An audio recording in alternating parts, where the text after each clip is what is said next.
All right, we're moving on to optimization. So this is problem 16b in our book, and it says a rancher plans to make 4 identical and adjacent pens against a barn with an area of 100 square meters each. What are the dimensions of each pen that minimize the amount of fence to be used? So number one, we are assuming we don't have to fence on the side of the barn. So the barn is acting as a fence on that side, okay? Secondly, this is a part B. Part A had restrictions about the amount of fence. Here, where our restriction is the area of each section. So we don't have the previous restriction of the amount of fence. That's what we want to try and minimize. So what I want to do is I want to go ahead and call these sides X. And then I'm going to call this whole side Y. Okay. So here is what I know. I know that the total amount of fence that I need is 1, 2, 3, 4, 5x plus 1y. So this is the equation that I want to minimize, okay? Before I can minimize it, I have to put it all in x's or all in y's. So what I'm going to do is I'm going to use my restriction.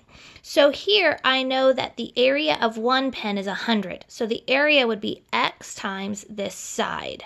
Well, if this whole thing is y, then this side, since they are identical, should be 1/4 y. Okay, so my constraint is that x times 1/4 y has to equal 100.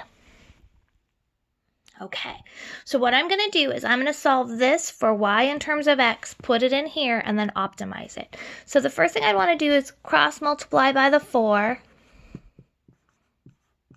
Okay, and then solve it for y. So y is 400 over x. All right, boom.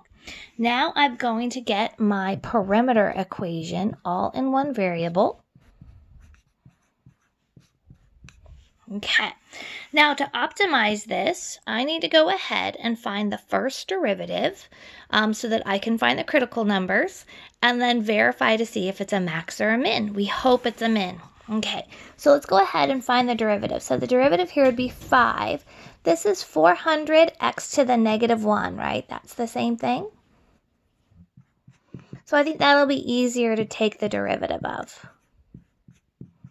Okay, so I'm going to have 0 equals 5 minus 400 over x squared. Making a common denominator, because once you have a denominator, you want to make a common denominator. I'm going to get 5x squared minus 400 all over x squared. Okay, when I set the bottom equal to 0, I'm going to get x is 0, which does not make sense in our problem because we'd have no pen. Okay, the top, I'm going to get 5x squared minus 400 equals 0. So x squared would equal 80. So x would equal the plus and minus square root of 80, but a negative distance doesn't make sense as well. So we're only going to keep the positive square root of 80. Okay, so right now I believe this to be the value that's going to minimize. Now, how do I know this is a min and not a max? All right, this is where we're going to use the second derivative test from section 4.3.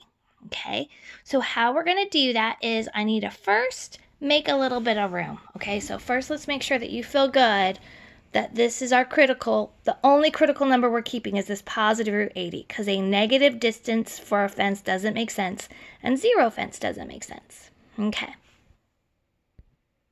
All right, so I've got my x equals the square root of 80, and I want to know, is this a max or a min? So I'm going to come over here, and I'm going to take the second derivative. And when I take the second derivative, the negative 2 comes down, so it'd be a positive 800 x to the negative 3, which is the same thing as 800 over x cubed. Okay, now what happens when I plug in square root of 80? When I plug in the square root of 80, I'm going to get a positive value, right? 800 over the square root of 80 cubed is a positive. If this is positive, if the second derivative positive, that means it's concave up. So think about something that's concave up. That would be a min. So that means that this has got to be a min. Woohoo! Okay, now we feel like we are done, except for we got to make sure that we answered their question. What are the dimensions of each pen? All right. So we just found that each pen would have square root of 80 as a side, but for the y value, it's actually this. So this will be my x, and my y would be 400 over the square root of 80. And these are in meters.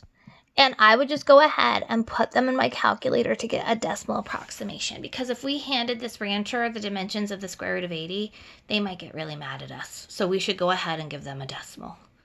All right. So that's our answer. Okay. I guess I should be a little bit careful. Is it my answer? This is my y is the whole thing. So I actually want each pen would be a quarter of that. Do you guys see what I did? This y is this whole piece. So if I only want a quarter of it, I've got to divide it by 4. So if I divide it by 4, it would be 100. All right, why don't we just do it that way? The square root of 80 by 100 over the square root of 80. All right, did you catch that? I hope you did. This whole piece is 400 over root 80. So a pin would just be 1/4 of that. All right, I caught it before I stopped the video. Yay! All right, there is number 16B from your homework.